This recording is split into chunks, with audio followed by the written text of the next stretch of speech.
All right, here we are.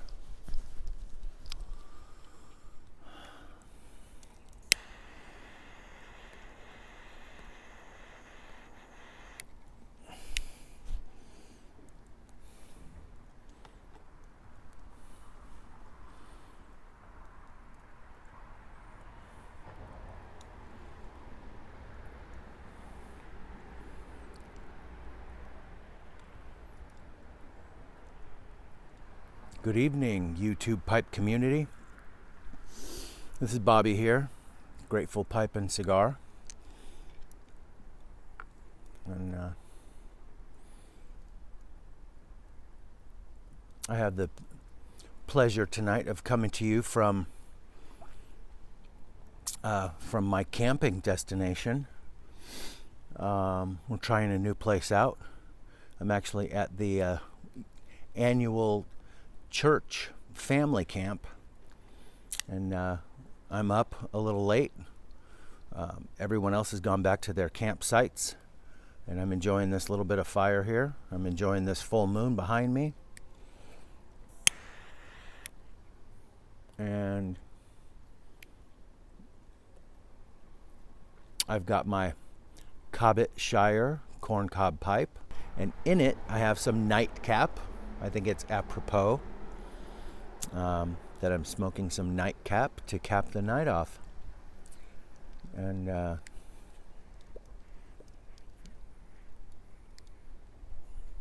just thought I'd take this opportunity to make this little video. It's kind of a response to Chad at Yardism. Recently he was talking about honesty and the importance of honesty to him.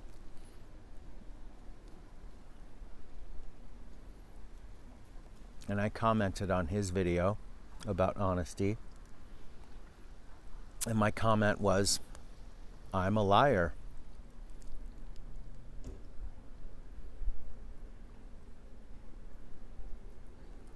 And I told him that it's not something I'm proud of, and it has brought me shame in my life. But I figured I'd expound on that a little bit in my video about, honesty and lies. I have told more than my share of lies in my life.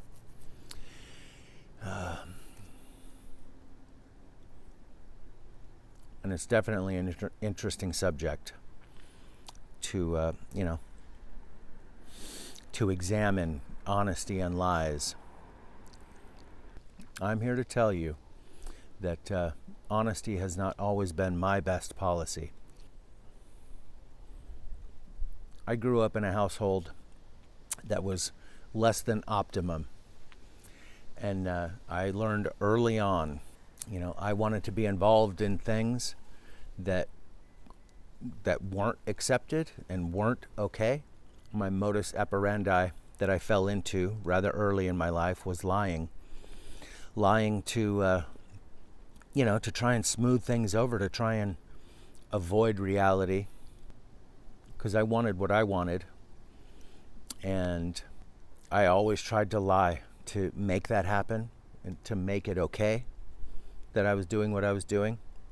I was into drug use at a very young age. In my very early teens, probably about 12 or 13 is when I started smoking weed, and it didn't take long for it to become a habit and to become the number one thing that I wanted to do all the time. It quickly came before everything else. I would swipe it from my dad. I would swipe it from my sister if she had some. And then if I got caught swiping it, I would immediately try and lie about it. All the while it was very obvious to me that I knew what I was doing was wrong.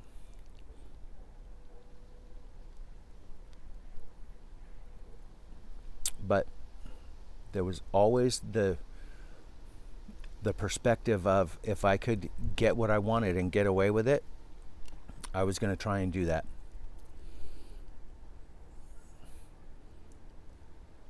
And so that way of dealing with things stuck with me through my teens and my 20s and my 30s. I really seriously started trying to deal with my drug lifestyle in my early 20s. I started going to Narcotics Anonymous meetings, and I started having some success and getting some time clean. But,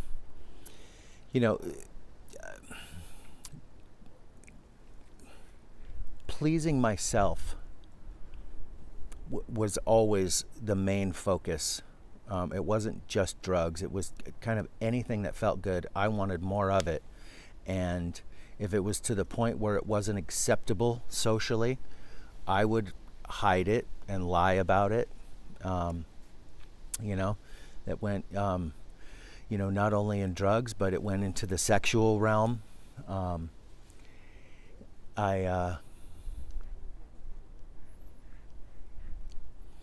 I just wasn't a very good partner to be with. I was very underdeveloped. I was very immature because I spent my adolescence, high on drugs. I didn't learn the things I was supposed to learn during that period of my life. And I've suffered every year since then. I'm 49 years old now, and I'm still getting better, but I'm still far from perfect. I know the difference between the truth and lies. I understand the importance of telling the truth. I love what Jordan Peterson said about telling the truth, that the truth, no matter what the consequences, is always a far better route to take than lies, because no matter what comes up when you're telling the truth, at least it's the truth. And if there are consequences to suffer, even in telling the truth, it is better to suffer those consequences for truth's sake than to continue to lie, even if what I'm trying to gain from it seems good. But I'll tell you, even to this day, I still struggle with it. When I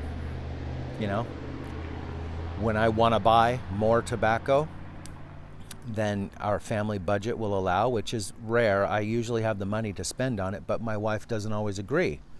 And I have hid purchases from her, and I know that might be might seem like a small thing. It might seem like there's a lot of guys who might do that, but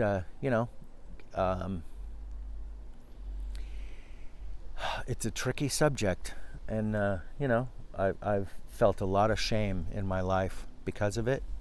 And like I just said, I am still getting better. I'm still trying to conquer that demon in my life, and I don't know if I'll ever get there. I don't think I'll ever reach perfection in this lifetime.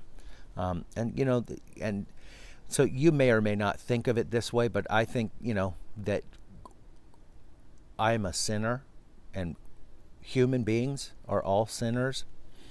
Every time we do something that's contrary to what we know to be right, it's a sin, because sin is a word that we use to just say that we are missing the mark.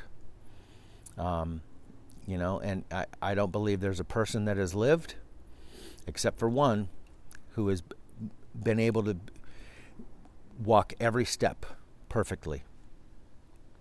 And as soon as we miss the mark once, we've missed the mark. And so that has led me to my God that I believe in my life. And when I look at it through a biblical worldview and a godly worldview, everything begins to make sense. And I can find the peace and grace to keep moving forward, and to keep putting my best foot in front of the other, even though I still make mistakes, because I believe that there's a God in heaven who loves me and has mercy on me and offers me grace to continue to look towards him and to not be banished and shunned from his purpose. I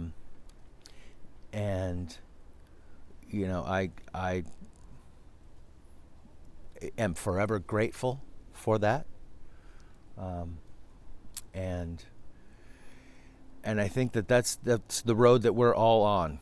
And for those of you who don't suffer and struggle with out and out, lies and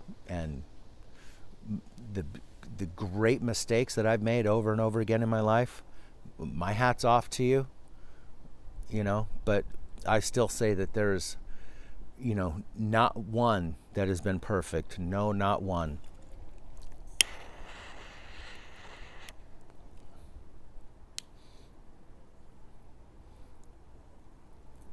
So I realize this is kind of a heavy subject and a heavy video, but, I welcome the chance for you guys to get to know me a little more.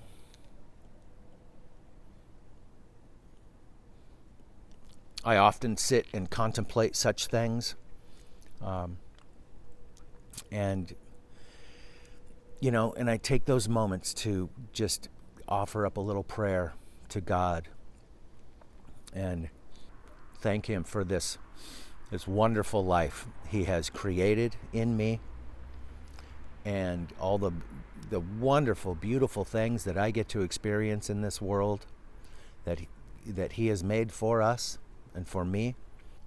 And I just continually ask he shine his light before me and he stays with me, and that my heart will stay open to that. It's an obvious point right now that I would like you to know that mercy and grace is offered to everyone. If you knock, the door shall be open to you. If you seek, you shall find. And I will be forever seeking a closer relationship with God. I will always be seeking his mercy. I will always be seeking a better way than my own selfish way. And I'll always be seeking another sweet bowl of tobacco. It's good to enjoy the fruits that God has provided.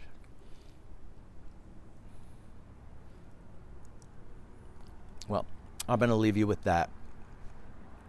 I hope you all are having a great week, and I hope to talk with you all again soon. Feel free to like. If you've watched the video, go ahead and hit the like button. Don't forget to do that. And I appreciate all my subscribers. I just recently hit 100 subscribers, so that's pretty awesome. As I put up more videos, I'm always trying to do more regular videos, but it's kind of hard. I have the wife and the kids and the job and, all kinds of stuff going on.